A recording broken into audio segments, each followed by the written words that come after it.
ingatan mo siya. Ang emosyonal na babala ng close friend ni Paolo Abilino, naglantad ng pambihirang katapatan ni Kim Chiu laban sa pera at tukso. Ang gitna ng hiwalayan at pag-asa sa isang industriya na sikat na bilis ng mga hiwalayan at pag-ibig, ang relasyon ni na Paolo Abilino at Kim Chiu na binansagang Kimpaw. Ang kanilang mga taghanga ay nananatiling isang matatag na tanglaw ng pag-asa. Subalit ang pag-asang ito ay nababalutan ngayon ng matinding emosyon at isang seryosong babala na nagmula sa isa sa pinaka malapit na tao, matinding papuri at katapatan. Ang pag-aalala sa aktor kay Kim Chiu ang naging sentro ng usapin na mabilis na kumalat sa social media na nagugat sa isang damdamin na ayaw nang makita ng sinuman ang pagbagsak ng isa pang celebrity power couple. Ang mensahe ay malinaw, ingatan mo siya dahil wala kang makikita na tulad niya.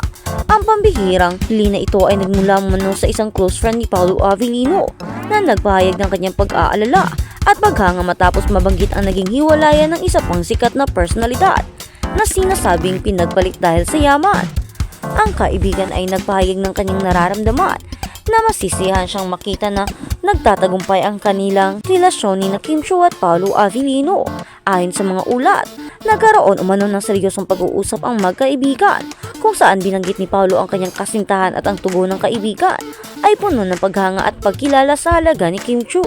Ang katapatan, si Kim Chiu at ang laban sa pera. Ang pinakamalaking bigat ng kwentong ito ay isang pagsisiwalat na si Kim Chiu ay isang pambihirang nilalang sa showbiz, lalo na pagdating sa kanyang katapatan. Ayon sa pinagmulan, si Kim ay hindi raw natitinak at nilinas sa silaw sa pera. Ang pagmamahal ni Kim kay Paolo ay nilalarawan bilang isang walang katulad na pag-ibig na handang isantabi ang material wealth para sa simpleng buhay sa piling ng kanyang kasintahan.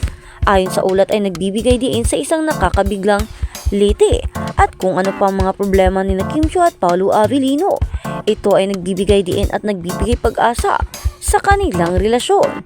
At sinasabing si Kim sa kabila ng kanyang kasiktatan ay niligawa na umano ng mga mayayamang negosyante na mga lalaking kayang ibigay sa kanya ang lahat ng luho at yaman, mga artistang katulad niya at marami pang ibang mga prominenteng tao.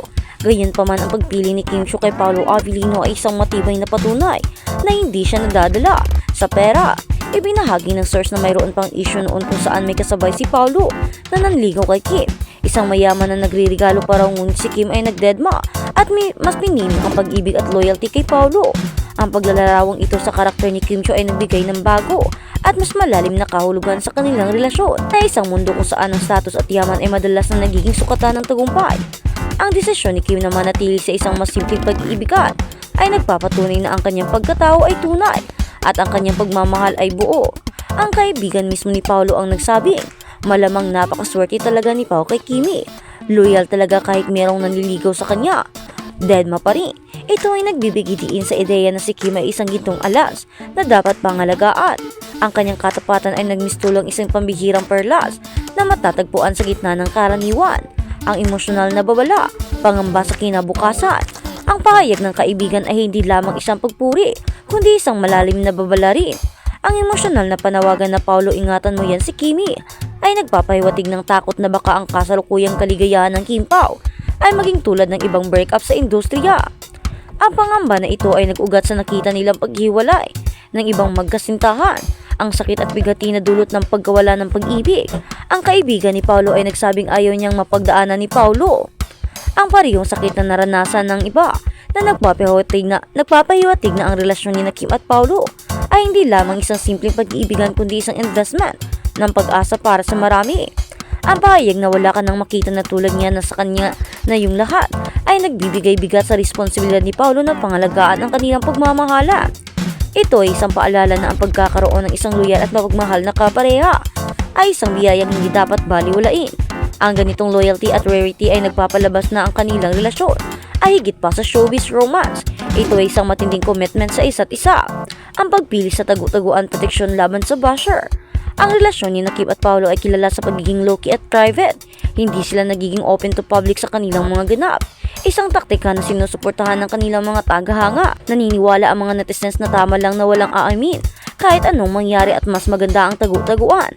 Dahil ito ang nagpapanatili ng mystery at nagpoprotekta sa kanila mula sa mga basher at mapanghusgang publiko. Ang discarding ito ay isang conscious effort ng dalawa na panatilihing kanilang pag-ibigan ay maganda. Sa showbiz, ang oversharing ay madalas na nagiging sanhi ng matinding maraming mga shing at maraming pangungusga, kaya ang pag-share ay dapat hindi na ito normalize. Dapat nga ay tinatago dapat ang kanilang relasyon. Hindi naman sinasabing pagiging low-key lang daw ang dapat, dahil hindi mo na kailangan pang ipaglandakan o ipagsigawan pa, lalo na doon kayo sa industriya. Dahil talaga ang mga bashers ay hanap yan ng paraan para siraan kayong dalawa, kahit na ano pang kabutihan ang inyong ipinapakita, dahil ito ang magbibigay sa kanila ng ligaya, ito ang magbibigay sa kanila ng contentment, ang manira ng iba. Kaya naman ang sigaw ng karamihan, hayaan na lang sana, dahil hayaan na lang sana silang ganyanin ang kanilang relasyon. Huwag na lang ipagsabi kung ganoon, dahil kung masisira lang din naman sila ng dahil lang sa mga bashers na yan, ay mas mabuti pang ipagtahimik na lang ni Kim at Paolo ang kanilang tunay na estado ng relasyon at panatilihing haka-haka ang mga isyong ito, upang hindi na sila makukuha pa ng mga ideya para lumala pa ang kanilang mga ginagawa. Ang mga komento ay puno ng emosyon at manalangin. Sobrang masasaktan po talaga kami. Huwag lang sanang maghiwalay kung alam kung paano ako mag-move on at peaceful door. Huwag po ngayaang maghiwalay. Ang kanilang relasyon ay naging simbolo ng pag-asa sa isang happy ending sa gitna ng realidad ng showbiz. Ang Kim Pao ay hindi na lamang isang love team o couple, sila ay naging panatan ng pag-ibig.